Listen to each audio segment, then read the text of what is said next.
Geht's euch so?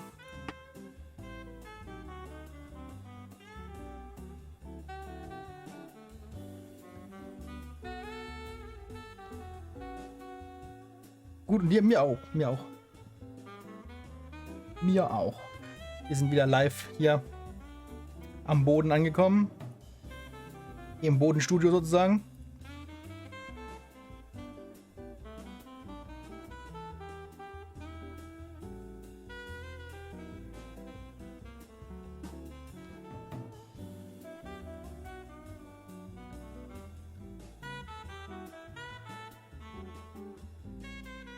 Das ist nicht gut.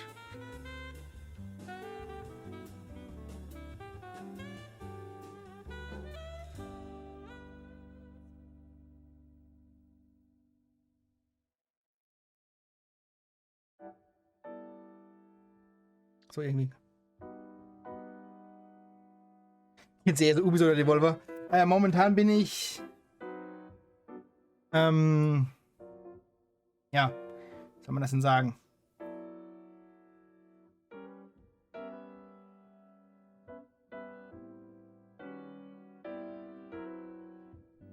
Auch ein bisschen Devolver-mäßig, glaube ich. Ubisoft ist zu schlecht. Ja, ja, ja. Nun gut. Ubisoft im Abgang. Nee, Ubisoft im Abgang ist so schlimm, ist glaube ich nicht. Eigentlich ganz okay. Eigentlich ganz okay. Weiß jemand, wo eigentlich Bandai NAmco hinstreamt? Wahrscheinlich auf dem offiziellen E3-Dingensbummens, oder?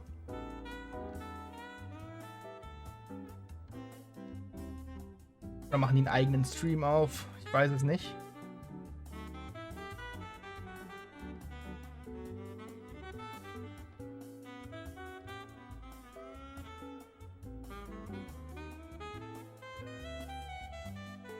Die großen eigenen Twitch-Kanäle, wo sie hinstreamen könnten. Bandai NAmco Entertainment gibt's. Ist das der richtige? Stream of Justin TV. Ich dachte auf Mixer.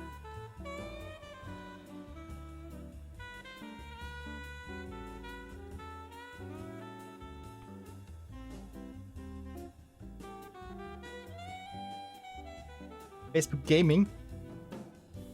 Wäre fast realistisch.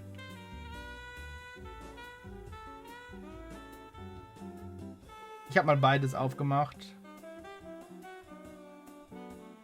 Der E3 läuft sowieso die ganze Zeit.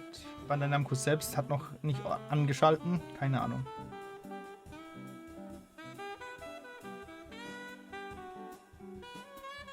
Regenlocked. Facebook Gaming Stream Regenlocked oder was? Oder einfach generell nur hier auf Nico Video oder wie das Ding heißt.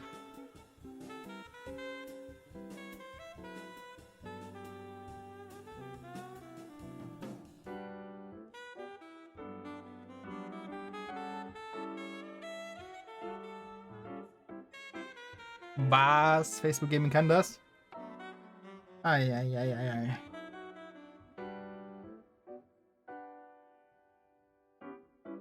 You know. Das sagen es immer, wir sind eine Menschheit, es gibt nur einen Planeten, wir sind alle eins. Und dann, nein, ihr dürft das und das nicht. Und das aus, was, ein Land daneben? Nein, das geht nicht.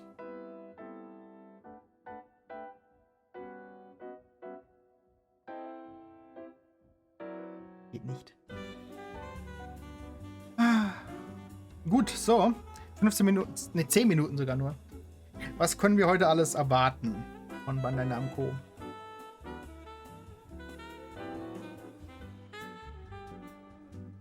Alle geolocken könnten. Da gibt doch dieses eine Spiel, ist das nicht von Bandai NAmco? Wie heißt das denn? Ein Spiel, ihr wisst doch, das eine Spiel. Wie heißt das denn? Sagt's mir.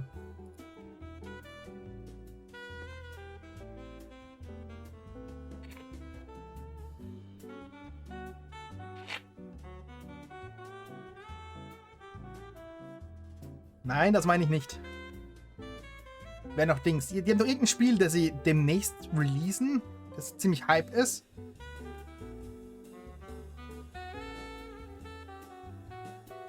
Dark Souls. Ne, Tales haben sie momentan ja nur Tales of Arise. Da werden sie vielleicht auch was zeigen, aber ein ganz neues Tales war es, glaube ich, nicht. Oder nochmal neues Tales, glaube ich nicht.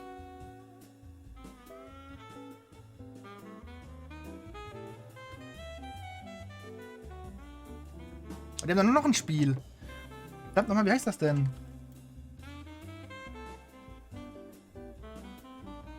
Games. Sagt's mir doch, ich muss doch ganz oben dabei stehen. Scarlet Nexus, da ist es doch.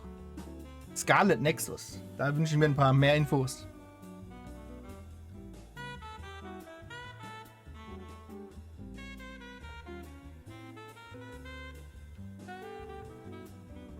Es gibt doch keine? Doch. Gehen wir mal die Bandai NAmco Spiele durch. Ja? Was haben die denn früher so gemacht? Oder in letzter Zeit. Das wird die Liste zu lang. Oh, Elden Ring macht Bandai NAmco, stimmt, ja. Vielleicht zeigen sie was zu Elden Ring noch. Auf Digimon Survive könnten sie auch was zeigen.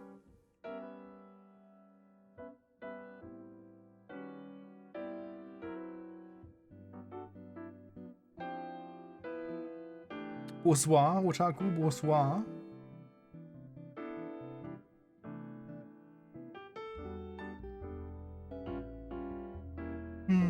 Sonst Anime-Games, ja, muss nicht unbedingt was sein. Also, ja, aber nicht so normale. Die meisten Anime-Serienumsetzungen sind ja eh nur solche Prügelspiele, die braucht kein Mensch. Ja, die braucht kein Mensch. Lehrfilm-Simulator.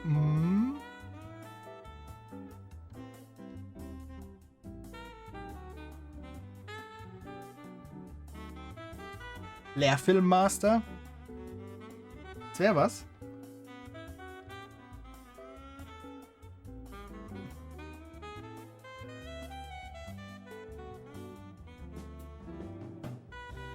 Also ich würde sagen, Elden Ring, Tales of Arise und Scarlet Nexus. Die 3 Spiele bringen sie.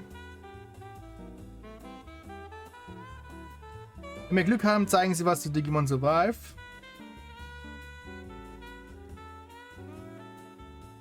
Ich glaube nicht, dass sie ein neues Spiel ankündigen.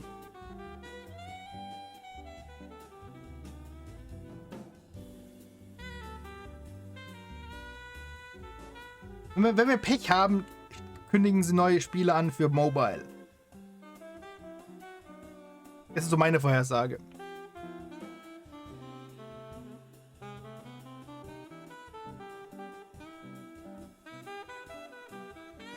Ein neues Spiel gibt. Nun.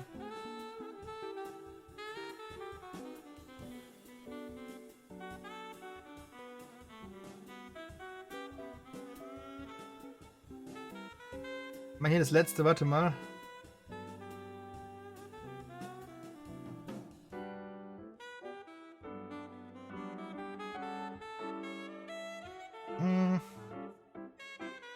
Neues Ace Combat vielleicht, aber ja auch fast ein bisschen früh. Eine neue Ankündigung. Möglich, dass es genau eine neue Ankündigung gibt. Ich glaube auch nicht, dass sie zu viel Neues ankündigen. Die ganze E3 ist nicht wirklich mit neuen Ankündigungen gerade übersät gewesen. Deswegen glaube ich nicht, dass Bandai NAmco einen raushaut wie nix.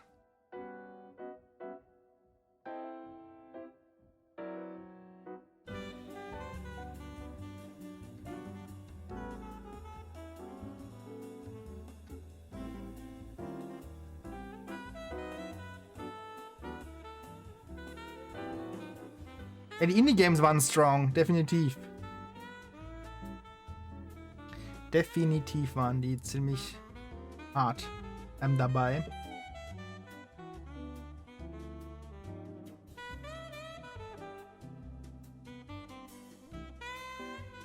Ubisoft war ziemlich bad, ja. Aber die haben wenigstens ein bisschen was gezeigt. Ich habe gehört, Gearbox war das Schlimmste. Die haben nicht mal ein Spiel gezeigt, das es noch nicht im Handel erhältlich ist. Die haben wirklich nur Spiele gezeigt, die schon released sind. Mit irgendwelchen DLCs oder neuen Dingern, Inhalten. Alle anderen haben wenigstens noch was gezeigt, was zumindest nächsten Monat oder diesen Monat noch erst rauskommt.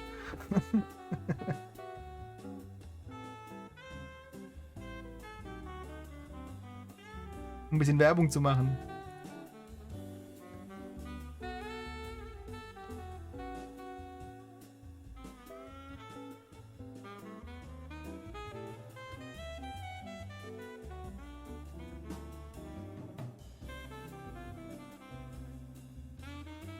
Ich fand es damals E3 spannend.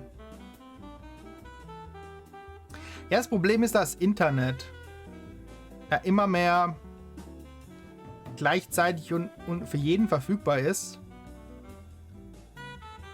Ja, vor Jahren hat man eben so große Konferenzen gemacht, wo dann sich alle Redakteure getroffen haben und Journalisten, um dann die Informationen in die Welt rauszutragen. Heutzutage ist halt alles für jeden immer zugänglich. Und da wollen sie einfach nicht mehr aufsparen und irgendwie vielleicht in der Newswelle, ja, die dann um die E3 rum passiert, untergehen. Die wollen es dann raushauen, wenn sie Bock drauf haben. Wenn sie meinen, dass es zeitlich passt, auch von der Informationsflut von anderen her.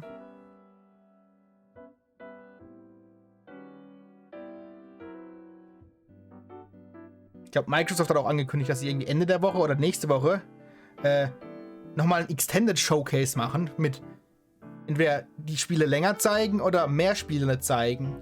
Ja, hätten sie doch gleich machen können. Nein. Ja, sie machen dann nochmal ein Event. Das ist, ja. Es ist ganz komisch.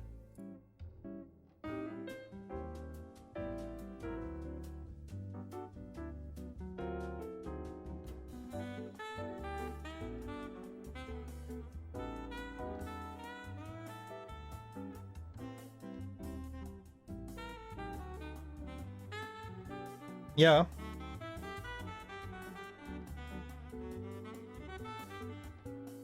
Mehl ist umtopfen, no.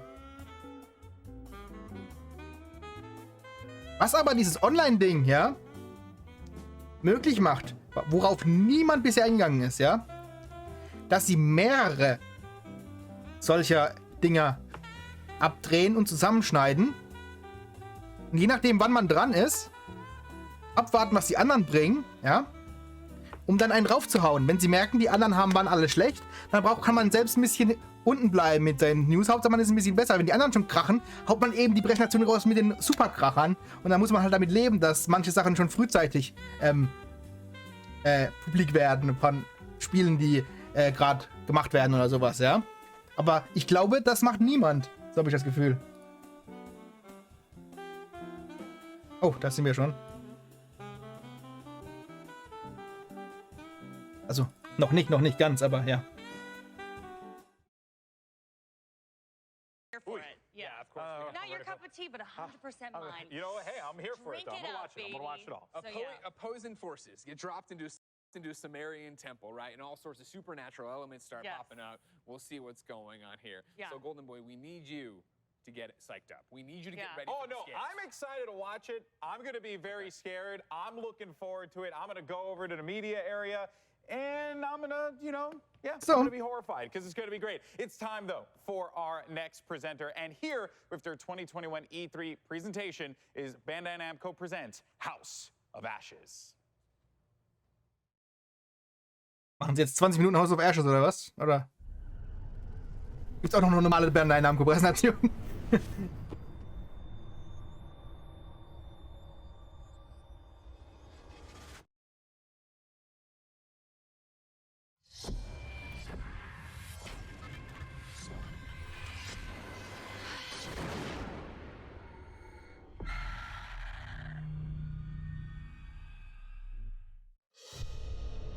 An ancient horror has awoken from its slumber and is hungry for blood.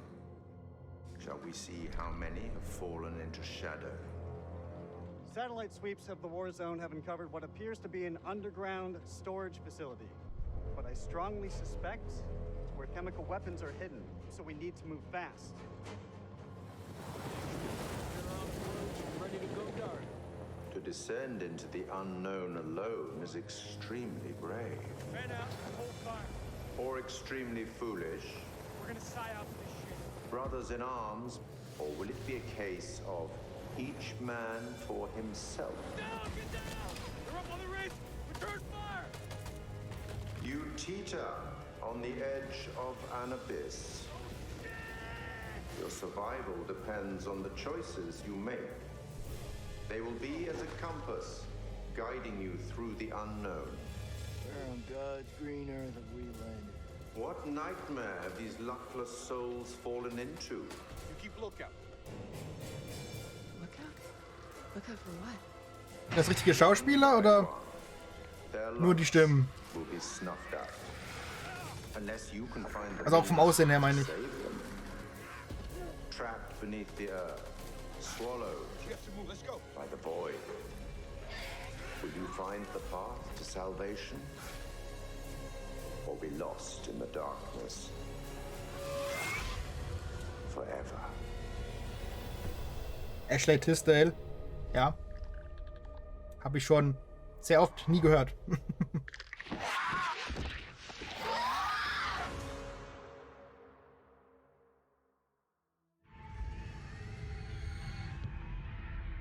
Studio interview, oh boy. We're here at Supermassive to talk about the next game in the Dark Pictures anthology, House of Ashes. And I'm joined by exec producer Dan. How you doing? Hello. Thank you for joining us. Right, Really cool. so let's start at the very start. We're going to be talking about House of Ashes for most of the interview, but for those that don't know, tell us about the Dark Pictures anthology. The Dark Pictures is a series of narrative, story-driven, branching horror stories. Each one is standalone. They each tell a different story, completely separated from the others, but within the same universe, so there is connection between them all. House of Ashes is set at the end of the Iraq War in 2003, with links 4,000 years ago that set the story up.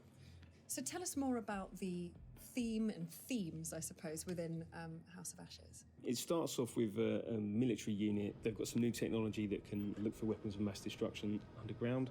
They think they've identified something in the Zagros Mountains in Iraq, and then as part of that, they come into conflict with an Iraqi unit. There's a pitched firefight, and then the two groups are plunged underground. There's an earthquake of some sort, and it's revealed that there's a hidden temple underground, these big massive structures, but these different groups, they're all separated, radio contact is lost, and they're submerged in this black darkness. Where on God's green earth have we landed? And then they're going to start hearing things and seeing things, and people are going to start disappearing. What the fuck just happened? So this time, it's a very real threat. All of the Dark Pictures games, they all pull something from real life or from history, from fact. What's the case with the myth or historical part of House of Ashes? So we love looking at and reading myths and legends and stories and doing our research, and we know our fans love it as well because there's something that they can link into afterwards, and I love doing that when I'm playing games or watching movies myself. So this one's set 4,000 years ago, the Akkadian Empire, and this terrible evil that happened. We had this self-proclaimed god king, Naram Sin, and he essentially cursed his people. He sacked this temple and brought famine and devastation to his own people. And so a lot of the history is lost, but we've done a lot of research about it. And then we had a lot of happy accidents that linked into the story we wanted to tell. And the fun thing for us is we get to do our own take on it. We get to twist it, and obviously we've made our own truth from it. At the end of the sneak peek, the trailer, we saw monsters. Tell us a bit more about what's going on there. The military unit that you're playing as, they don't really know what they're coming up against. They're not human, they're bigger, they're larger, they're faster. The team aren't going to know if there's one or two of them, or hundreds or thousands of them. And that's kind of the threat with this, they've got guns, maybe they could try and take one of them down. But maybe there's another one around the corner, or maybe there's a group of them, and maybe they're going to get ambushed. Nach der Hälfte wird's ein Third-Person-Shooter. Exactly, yeah, a nest, as it were. Yeah. And it's been really fun to work on and see these things move around and how horrific they can be. They're different to us, they perceive the world in a different way. Getting little snippets of it in the darkness, and did I see that? Was it something that moved? Or is it actually just one of the other soldiers that's stuck in the catacomb? Who's there? We like to try and misdirect people on things, that did you see something, did you not? And that's a great thing within horror, that you think you're going to be scared right now, and we're not going to scare you now. We'll scare you in a minute when you're not expecting it. It's always coming. Yeah, always. So should we expect a huge amount of peril in the game? Definitely. We love to do it. It's fun for us to work on. As horrific as it is, and we know that our fans love it as well. So yeah, there's at least 60 unique deaths, and there's a whole ton of variation on that as well. So Merwin and some of the others, you're going to see different things happening to them depending on how you play it out. Getting ripped and shredded and torn, and because there's a firefight, there's going to be bullets flying as well, and all kinds of stuff. And it's not just the deaths; it's the gore that goes along with it, and lots of blood. Until fand ich nicht gut. Aber vielleicht liegt es auch daran, dass ich diesen abgedroschenen Teenie-Horror nicht mag. What differences have you made or changes have you made to the gameplay and mechanics for House of Ashes? We're always evolving the Dark Pictures. We listen to a lot of the feedback from our fans, and also our team, what they want to do, how they want to push things forward. So we tried some stuff in Little Hope with more camera control, 360 cameras at certain parts, and we've really leaned on that again, and it really works well. In House of Ashes, lots of the game is set underground, and so these sort of corridors which are really tight and oppressive. Creepy. Yeah, indeed. So we've had to learn, because you take away the fixed cameras, and that takes away some opportunities for horror. But we've had to learn new tricks to scare people and ramp up the tension and the chance for jump scares, which we know some people love. We've also got a new torch mechanic, so it's military themed. So these guys are going to be walking around with weapons, with torches mounted on them. We love the lighting that we do, the sort of really inky black darkness that we have, and sort of the contrast to the bright areas. And so you're going to need to lean on that torch to allow you to see where you're going, what the threat is, and that kind of stuff. We've also done things like added difficulty settings to this game. So in Little Hope we added QTE warning icons as an example, and we've got some really good positive feedback about that, but also some people want to turn that off. We want to allow you to play the game in your way. So with our accessibility settings and difficulty settings, if you want to have a more casual experience, you can change those settings. Still, most of your characters are going to end up dead, but that's spoilers, what happens, but that's what we come here for. That's okay, we can deal with it. So I've got to ask, what was it like working with Ashley? So Ashley was fantastic. She researched Rachel. She understood her when she came on the set, which is so refreshing. She knew her inside out. And Rachel is a flawed character, so she brought that through so fantastically. The rest of the cast were fantastic as well. When we were looking for Joey, Salim helped me. You didn't tell me this because... You'd flip your shit. We want you to connect to these characters and understand them as humans. We want them to seem real because they're real to us. We spend a long time designing them, and I don't mind if you hate any one individual character, because you don't like everyone in real life. But maybe you'll like them when you see the journey they go on. Maybe you'll like them once they're dead, and you feel bad about it. And you feel bad about it. Gibt's die Spiele auf But also, PC? we want you to save them. We want you to try and save them. We know Ich habe some mal was people won't gehört. get everyone killed straight away, and that's fine. That's their That's cool. playthrough. That's what they want to do. But can you get everyone out alive and save as many as you can? There's a lot of replayability there. Indeed, Goes on forever. I like that. So, last question. Favorite scene? Favorite scenes. So Salim, our Iraqi soldier, and Jason Kolchak, one of the Marines that's there. There's a way that can play out, and a sort of contest between them, and you can make it go in a number of different ways. The enemy of my enemy is my friend. It's really emotional. Seeing them film it, I was lucky enough to be there, and then seeing that come through in game, I think we've got something there. I think that's gold. And then, of course, I love scaring people, so I love the jump scares. I love the moments of tension that we bring. We can't hold you in that moment, so we've got some fantastic jokes in there as well to allow you to relax for a moment before we scare you again. To take your mind off the imminent threat. I like that. Dan, thank you so much. This has been really cool to talk about, and I'm sure, I'm excited and terrified in equal part, and everyone else is just excited, I'm sure of it. And it's been a real pleasure to speak to you, and I can't wait to get it into people's hands. It's going to happen.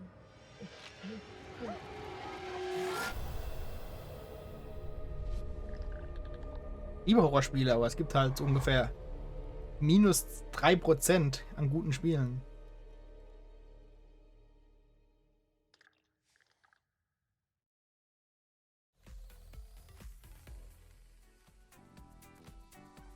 Before we dive in the House of Ashes, see how scared you got. Of course, we want to thank Razer for Hast du das jetzt oder was? E3 2021 Oder ist Bandai Namco irgendwo anders?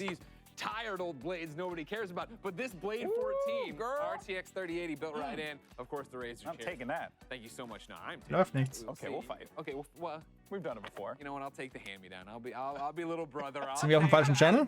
Nobody wants these anymore, right? Doesn't worry.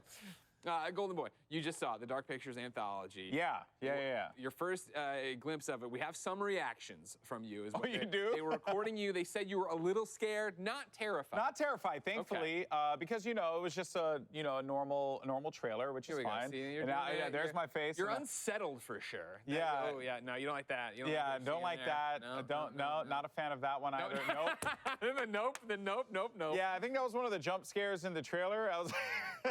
Gar nichts. Willie's there at the end too. Yeah. I am not crazy about horror. I was actually talking to the crew at the back, and I said, it really takes a very twisted mind. Kann nicht sein, die können nicht Bandai NAmco ins Schedule setzen und zeigen House of Ashes, das war's. You heard there in the interview, Das macht gar keinen Sinn. Dan saying like, oh yeah, I love the jump scares. I live for the jump scares. 60 different death animations is what that was something he wanted to make sure, because of course this is a choose your own adventure. If you've never played a Dark Picture anthology, right? You are moving characters in a third person. You jump around. It's like you're watching a movie. You make choices. Those choices leads to different permutations, different setups, different settings, which leads to different deaths or no deaths if you're really, really good. But that's the idea, right? Is that you're playing in your own horror movie is developing. And Alter Schwede, ich will nicht, dass... Yeah, also a pleasant surprise for me was that Ashley Tisdale is in it. I didn't know that going into it, which I was like, wow, this is definitely an upgrade from High School Musical. Wieso tust du eine Nachricht schicken, wenn ich gerade was kopieren möchte? Big, different genre. But yeah, and I think also... And the last part of that is just a shot of the cast. It just goes to show, right? Like the impact Vielleicht ist das schon zu Ende. Hollywood stars coming in, lending their voice, lending their face, their acting, their skills to this. Really 44 Minuten live gestreamt, macht doch gar keinen Sinn. Add even more layers to this horror.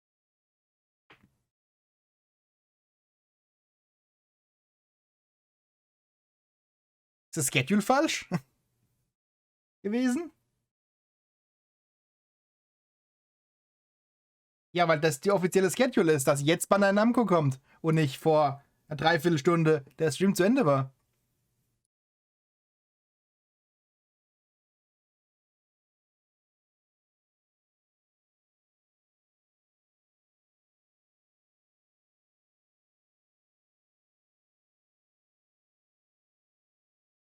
Schaff's gerade auch nicht. Really thrilled with the story as well. I mean, I am here for this. So. Well, I'm a big old history nerd, so I was super stoked to hear more about the setting. It's really telling a lot of ancient lore about the Akkadian Empire. You have Naram Sin, this guy who das ist ein Video. Das ist fertig. Part of the Akkadian Empire and desecrated this temple, and now it's coming back to haunt us in modern day. It's also interesting to use the Iraq War as nicht mehr live. Definitely a fraught time period and event during which to set a game, but also I think a rich sort of backdrop for horror into this setting, because you're tapping into sort of Mesopotamian mythology of Pazuzu, this king of wind demons who's tormenting all of these soldiers, and I'm really excited to see what they can do. Ist schon fertig, deswegen sollte es, aber eigentlich sollte es jetzt sein. I'm excited. I can't wait to experience all 60 death animations. I know the 60 unique deaths. Okay, Abichan's face right now is just killing me. Hier steht Bandai NAmco 2:25 PM.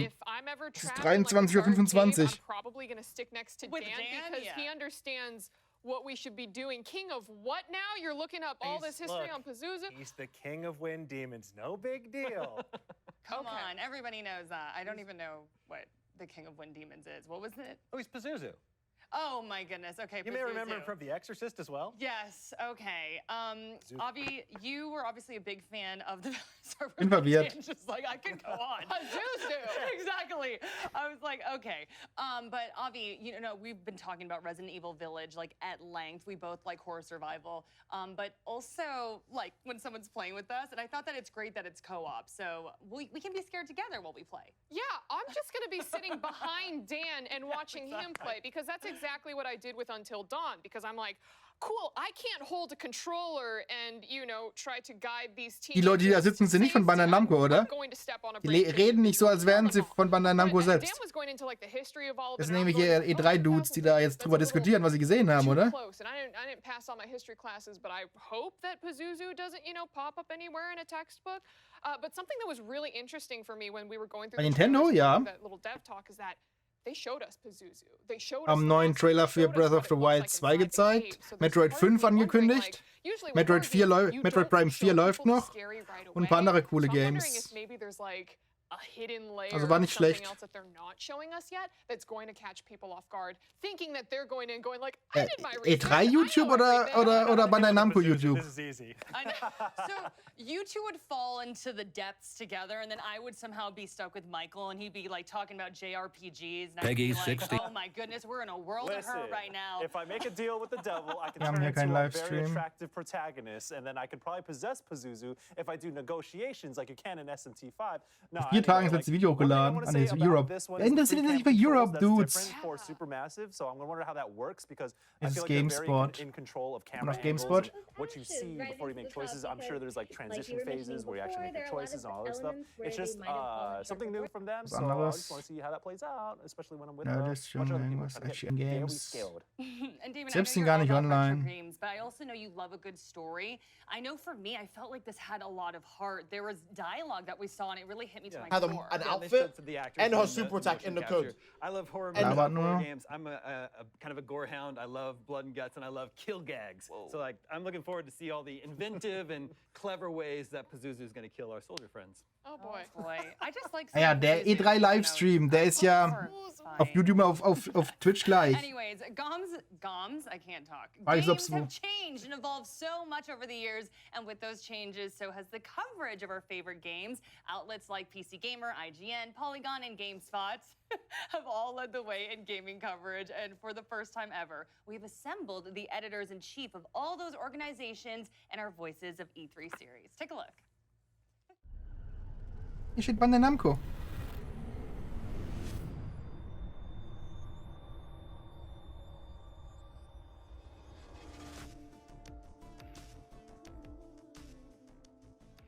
Hello, welcome back to E3 2021. My name is Chris String. I run gamesindustry.biz, which is one of the world's biggest video games business websites.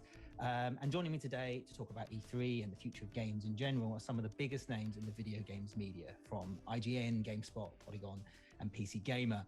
But rather than me do the introductions, I like to pass over to the panel. Hello, everybody. Who are you? Irgendein Entwickler-Roundtable. Get here.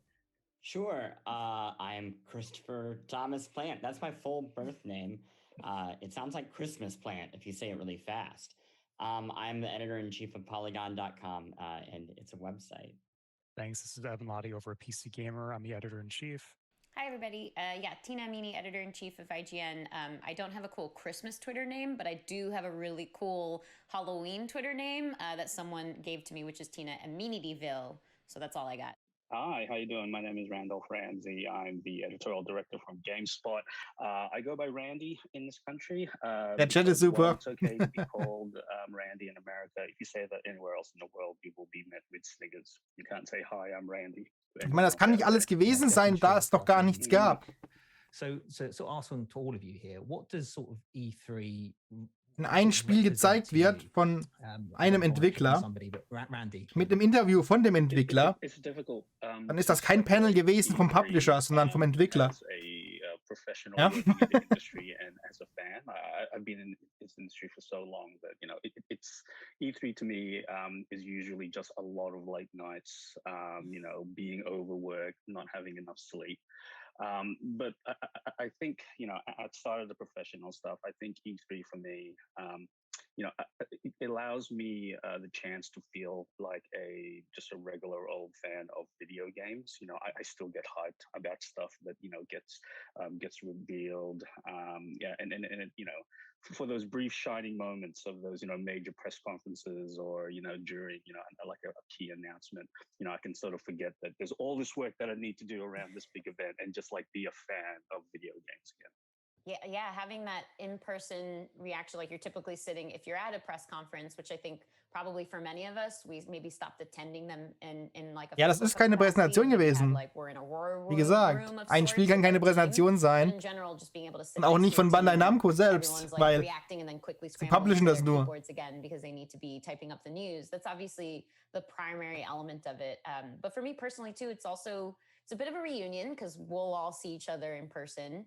But it is that opportunity to have that one space, that 1 week. We all agree we're going to take that time and be in one space together. Aber wir können uns das Ding hier angucken. Yeah, Nee, I think lass E3 das is the Ding center of hier gravity angucken. too, right? I mean, Vielleicht in lohnt sich an das. environment, we saw what happened last year when Es what gibt, ja, happens guck when mal there's bei not an Twitter. E3, right? Everyone kind of goes it alone, and there's definitely some pros to that, but I think from a coverage perspective, we like Bei der having, NAmco you America. guys probably all share the Vor same 2 attitude. We Stunden like haben having sie as much time as 1,27 possible Video to, gebracht, das do war's. an interview, cover something, and not be rushed War off to the rechtzeitig next zum thing back Dingens, to zum back. But there is kind of an Dragon Ball efficiency Z for us, I think, and the Switch viewer, the Announcement. consumer, and Das having war's. everything neatly collected under one roof for 3 or 4 days. The intensity and kind of spectacle that comes as a result of that, I think, can be genuinely fun and exciting. So, I mean, at least in North America, it looks like E3 will continue to be that center of gravity for the foreseeable future. For better or worse, you get reminded very blatantly that, like, this is a human enterprise. There are some real people who are putting in some, like, long hours trying to make for the best possible event for all of us. Well, this year is a digital event, and there are lots of questions about Ist what auch nichts E3 Bandai becomes NAmco. in the future. There's a lot of chatter about that. So what do you hope to see from Da it? ist keiner von Bandai NAmco und die reden auch nicht über Bandai NAmco. Schon die ganze Zeit nicht mehr. For the future of E3, and what would you like to see? It has to become Das sind irgendwelche Redakteure von irgendwelchen Zeitschriften, die über die Branche reden. leaning towards. I think it's like important to remember like what function E3 GameSpot, IGN, Polygon und in PC the Gamer. 90s, video games were for children or dorks. And mainstream publications covered it once a year, and all video game companies need to put all their money into one basket and pray that the New York Times wrote that story, right? Now it's the opposite. I mean, sure, newspapers are still catching up, but otherwise, video games are the center of culture for young people. I think The Guardian wrote about that. And because of that, E3's purpose no longer has to be, hey, let's get people excited for this one day. Let's put all of our money into it. It has to be something different, which it seems to be more celebratory, right? Like that kind of has become a purpose. So I hope that whatever we see Nun, ich mein, in the future is, like you said, Chris, das ist noch schlechter als nur alte Spiele zeigen sogar. that is the center of gravity, that is serving a larger communal purpose.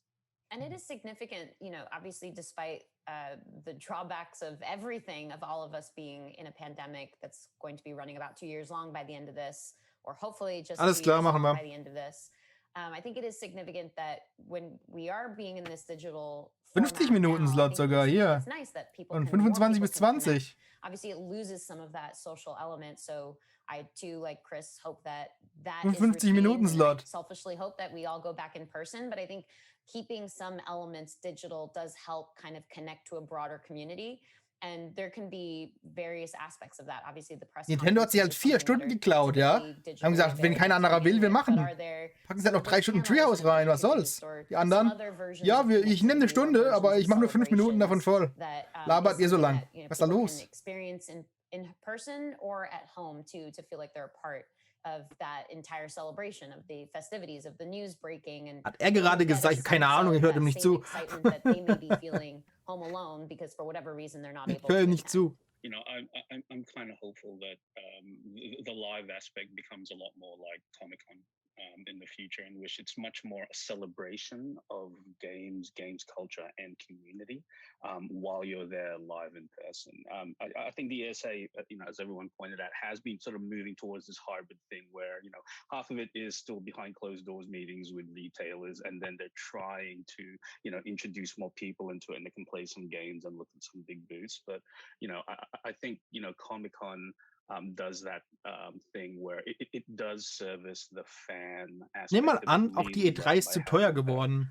Focus on the show floor of, the culture, things you can buy, artists you can interact with, while still having that sort of hype vehicle and talking about the next big thing. So, if anything, I would hope that, they push that sort of live community aspect more. Sagen Sie, ist alles von Bandai NAmco. Ja, Gamescom ist billiger und passt besser in die Zeit rein. Ich bin mir ziemlich sicher, Gamescom kostet nur einen Bruchteil von so einem E3-Stand. Ja, Gamescom ist schon seit, ich sag mal 2 oder 3 Jahren wichtiger als E3.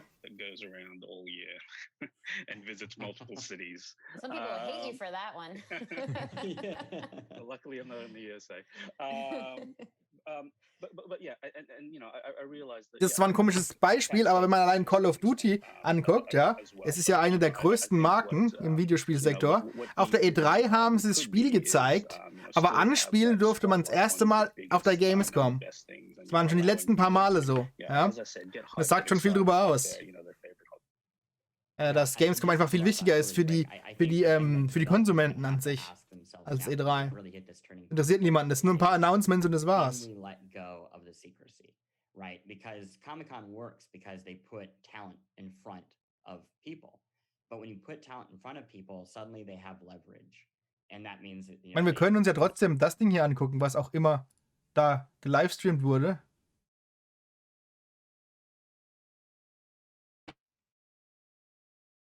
Falls hier was passiert.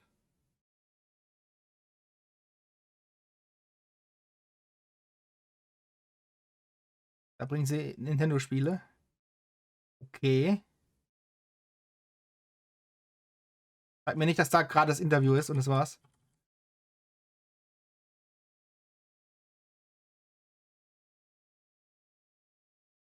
Ja, tatsächlich. Ist genau das Interview am Ende. Und davor sind die Nintendo-Spiele. Was ist da kaputt eigentlich bei denen? Holy shit, Mann. Das ist bad. Das ist absolut bad. And it's there's almost two parts of me. There's the fan that wants to see the big booths and the exciting, all the noise and stuff, and then there's the part of me that wants to have a little quiet place to have a cup of coffee and a bit of Wi-Fi and a bit of networking.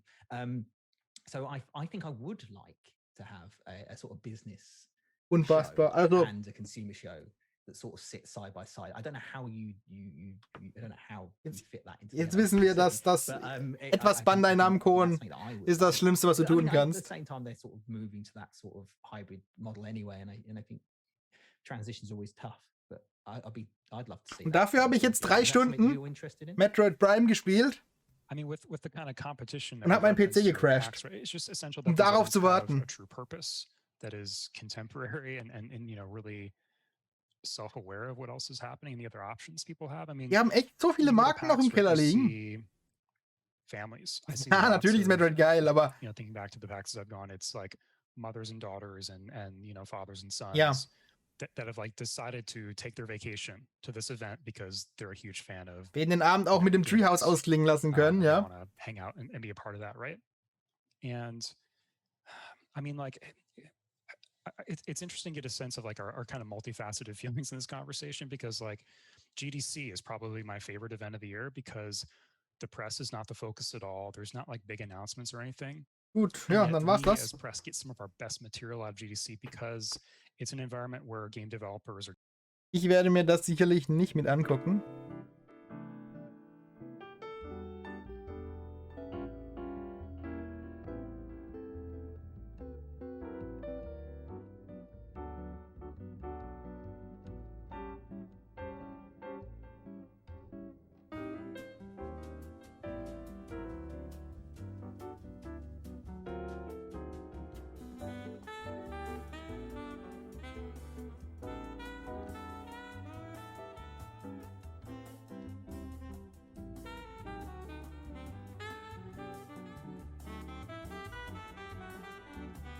E3 ist echt. Die sollten E3 einfach komplett sein lassen, einfach nur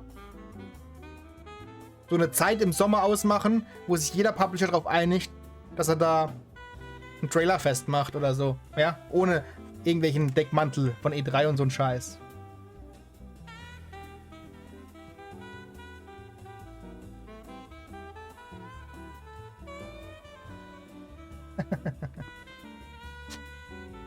Ich bin zutiefst schockiert.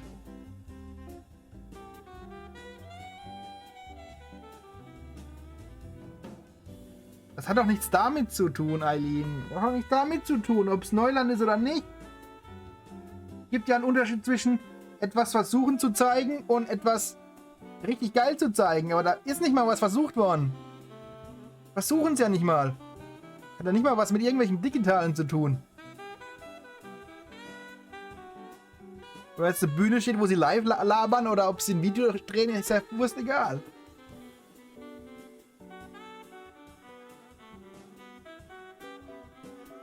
Physisch haben die noch nie eine Präsentation gemacht. Meines Wissens.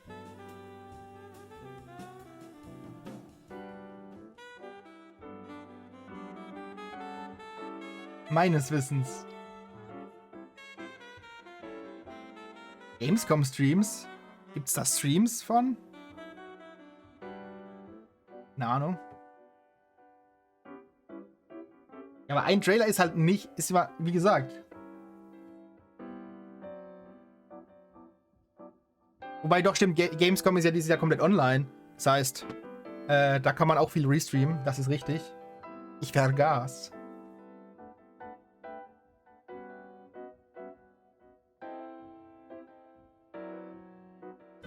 Oh ja.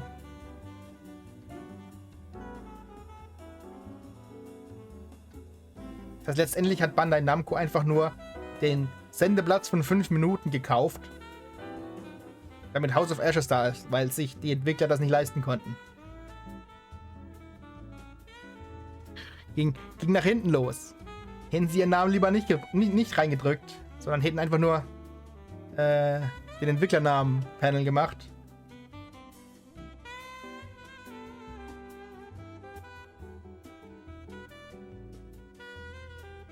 Jeff ist der Beste.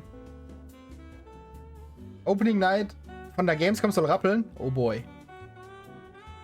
Oh boy. Wenn er es sagt, dann ist es so.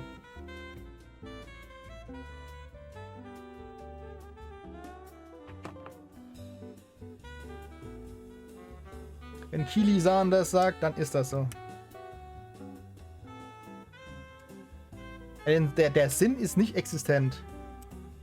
Die haben einfach ein bisschen Werbung gemacht. Teure Werbung gemacht. Die nach hinten losging, weil jeder hat mehr von Bandai Namco erwartet.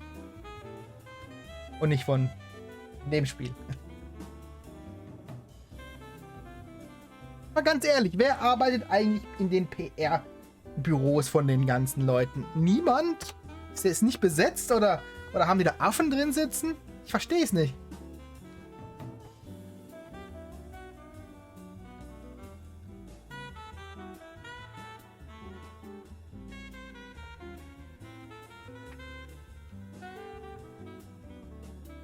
Bin traurig, tatsächlich traurig über das, was da eben passiert ist.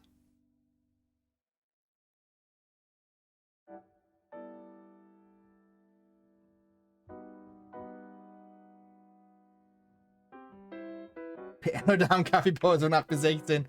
Wahrscheinlich. Gut. So, aber Leute, ich mache dann jetzt Schluss, weil morgen früh ist die Nacht rum. Ich habe morgen einen anstrengenden Tag von mir. Katzenvideos, ja, das wäre es gewesen. Morgen einen anstrengenden Tag von mir. Wo ich vielleicht etwas früher aufstehen sollte als normal. Deswegen sage ich euch mal gute Nacht, geht ihr auch ins Bett. Und ja. Hoffentlich erholen wir uns von dieser psychischen Tragödie hier wieder.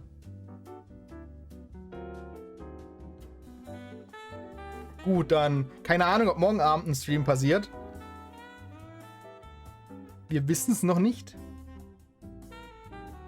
Donnerstag und Freitag und Samstag und so ist auf jeden Fall wieder eingeplant. Wenn wir den Patienten retten können, dann ist morgen Abend vielleicht auch noch was da. Oder jemand anderes springt spontan ein. Also schauen wir mal. Bis dann demnächst. Tschüdelö, macht's gut, geht ins Bett. Und man sieht sich dann demnächst. Hoffentlich habe ich keine Albträume von Bandai Namco. Das wäre schlecht. So eine Promo machen wir eigentlich rein. Am besten eine irgendwas.